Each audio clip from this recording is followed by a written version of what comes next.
बोल वृंदावन बिहारी लाल की जय, बोल बांके बिहारी लाल की जय। श्रीमद् भागवत महापुराण का प्रथम स्कंद और 8वां अध्याय आपको सुनाया जाएगा। गर्भ में परीक्षित की रक्षा और कुंती के द्वारा भगवान की स्तुति और युधिष्ठिर का शोक। सूत जी कहते हैं कि पांडव श्री कृष्ण के साथ जलांजलि के इच्छुक मरे हुए स्वजनों का तर्पण करने के लिए स्त्रियों को आगे करके गंगा तट पर गए। वहाँ उन सब ने मृत बंधुओं को जलदान दिया और उनके गुणों का स्मरण करके बहुत विलाप किया। भगवान के चरण कमलों की धूलि से पवित्र गंगा जल में उन्हें स्नान किया। वहाँ अपने भाइयों के साथ महाराज युधिष्ठिर, धृतराष्ट्र, पुत्र शोक से व्याकुल, गांधारी, कुंती और द्रौपदी सब बैठकर मरे हुए स्वजनों के लिए शोक करने लगे। भगवान श्री कृष्ण ने मुनियों के साथ उनको सांत्वना दी और समझाया कि संसार के सभी प्राणी काल के अधीन हैं, मौत से किसी को कोई बचा नहीं सकता। इस प्रकार भगवान श्री कृष्ण ने अजात शत्रु महाराज युधिष्ठिर को उनका वह राज्य जो धूर्तों ने छल से छीन लिया था वापस दिलाया तथा द्रौपदी के केशों का स्पर्श करने से जिनकी आयु क्षीण हो गई थी उन दुष्ट राजाओं का वध कराया। साथ ही युधिष्ठिर के द्वारा उत्तम सामग्रियों से तथा पुरोहितों से 3 अश्वमेध यज्ञ कराए। इस प्रकार युधिष्ठिर के पवित्र यश को 100 यज्ञ करने वाले इंद्र के यश की तरह सब और फैला दिया। इसके बाद भगवान श्री कृष्ण ने वहाँ से जाने का विचार किया। उन्होंने इसके लिए पांडवों से विदा ली और व्यास आदि ब्राह्मणों का सत्कार किया। उन लोगों ने भी भगवान का बड़ा ही सम्मान किया। तदनंतर सात्यकी और उद्धव के साथ द्वारिका जाने के लिए वे रथ पर सवार हुए। उसी समय उन्होंने देखा कि उत्तरा भय से विहल होकर सामने से दौड़ी चली आ रही है। उत्तरा ने कहा कि देवादिदेव जगदीश्वर, आप महायोगी हैं, आप मेरी रक्षा कीजिए, रक्षा कीजिए। आपके अतिरिक्त इस लोक में मुझे अभय देने वाला और कोई नहीं है, क्योंकि यहाँ सभी परस्पर एक दूसरे की मृत्यु के निमित्त बन रहे हैं। प्रभु, आप सर्वशक्तिमान हैं। ये दहकते हुए लोहे का बाण मेरी ओर दौड़ा आ रहा है। स्वामिन, ये मुझे भले ही जला डाले परंतु मेरे गर्भ को नष्ट न करे, ऐसी कृपा कीजिए।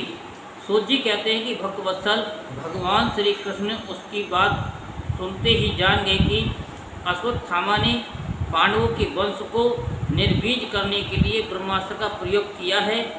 सौनक जी, उसी समय पांडवों ने भी देखा कि जलते हुए 5 बाण हमारी ओर आ रहे हैं, इसलिए उन्होंने भी अपने अपने अस्त्र उठा लिए। सर्वशक्तिमान भगवान श्री कृष्ण ने अपने अनन्य प्रेमियों पर, शरणागत भक्तों पर बहुत बड़ी विपत्ति आई जानकर अपने निज अस्त्र सुदर्शन चक्र से उन निज जनों की रक्षा की। योगेश्वर श्री कृष्ण समस्त प्राणियों के हृदय में विराजमान आत्मा हैं। उन्होंने उत्तरा के गर्भ को पांडवों की वंश परंपरा चलाने के लिए अपनी माया के कवच से ढक दिया। सौनक जी, यद्यपि ब्रह्मास्त्र अमोघ है और उसके निवारण का कोई उपाय भी नहीं है, फिर भी भगवान श्री कृष्ण के तेज के सामने आकर वे शांत हो गया।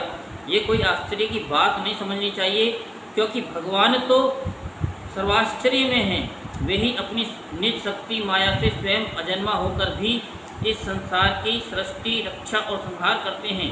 जब भगवान श्री कृष्ण जाने लगे तब ब्रह्मास्त्र की ज्वाला से मुक्त अपने पुत्रों के और द्रौपदी के साथ सती कुंती ने भगवान श्री कृष्ण जी की इस प्रकार स्तुति की। कुंती ने कहा कि आप समस्त जीवों के बाहर और भीतर एक रथ स्थित हैं, फिर भी इंद्रियों और वृत्तियों से देखे नहीं जाते, क्योंकि आप प्रकृति से परे आदि पुरुष परमेश्वर हैं।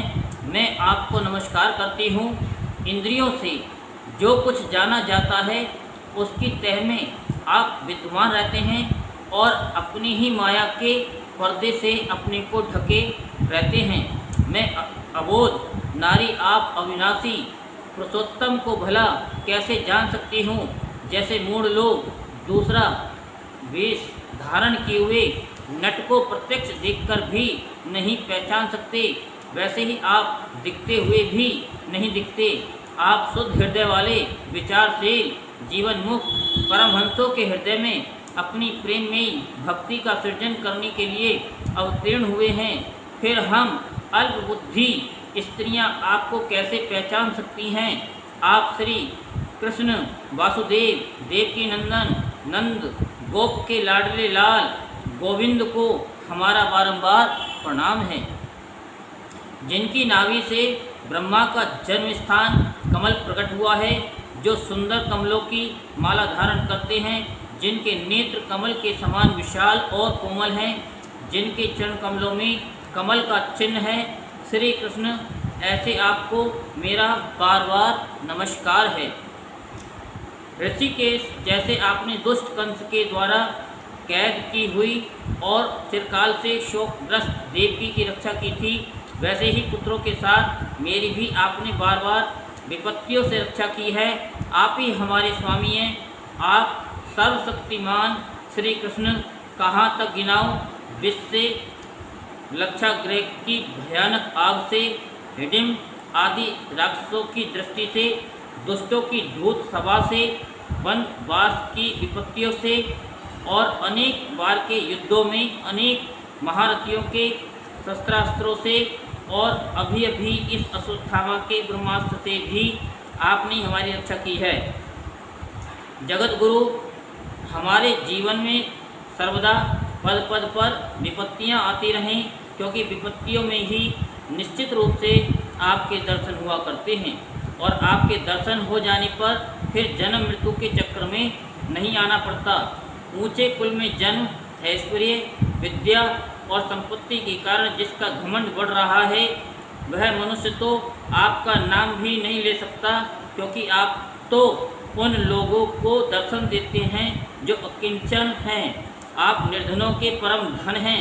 माया का प्रपंच आपका स्पर्श भी नहीं कर सकता। आप अपने आप में ही विहार करने वाले परम शांत स्वरूप हैं। आप ही केवल मोक्ष के अधिपति हैं।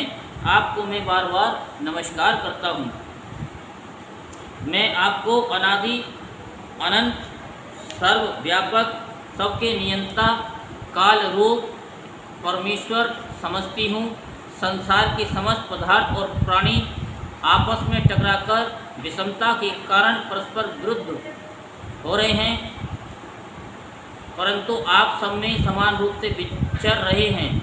भगवान, आप जब मनुष्यों की सी लीला करते हैं तब आप क्या करना चाहते हैं यह कोई नहीं जानता। आपका कोई न तो प्रिय है और न प्रिय है। आपके संबंध में लोगों की बुद्धि ही विषम हुआ करती है। आप विश्व के आत्मा हैं, विश्व स्वरूप हैं। न आप जन्म लेते हैं और न कर्म ही करते हैं, फिर भी पशु पक्षी मनुष्य ऋषि जलचर आदि में आप जन्म लेते हैं और उन योनियों के अनुरूप दिव्य कर्म भी करते हैं। ये आपकी लीला ही तो है। जब बचपन में आपने दूध की मटकी फोड़कर यशोदा मैया को खिजा दिया था और उन्होंने आपको बांधने के लिए हाथी में रस्सी ली थी, तब आपकी आंखों में आंसू छलक आए थे। काजल कपोलों पर बह रहा था, नेत्र चंचल हो रहे थे और भय की भावना से आपने अपने मुख को नीचे की ओर झुका लिया। आपकी उस दशा का लीला छवि का ध्यान करके मैं मोहित हो जाती हूँ।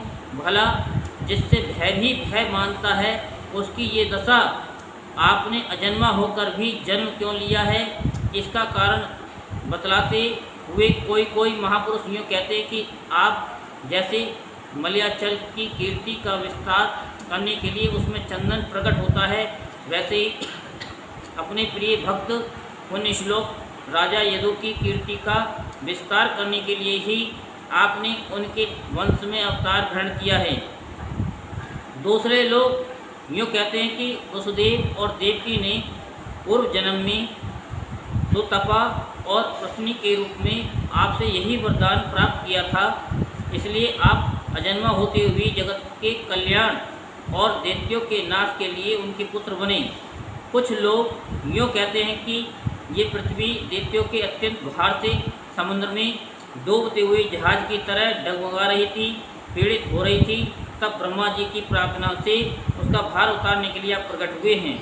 कोई महापुरुष यूँ कहते हैं कि जो लोग इस संसार में अज्ञान, कामना और कर्मों के बंधन में जकड़े हुए पीड़ित हो रहे हैं, उन लोगों के लिए श्रवण और स्मरण करने योग्य लीला करने के विचार से ही आपने अवतार ग्रहण किया है।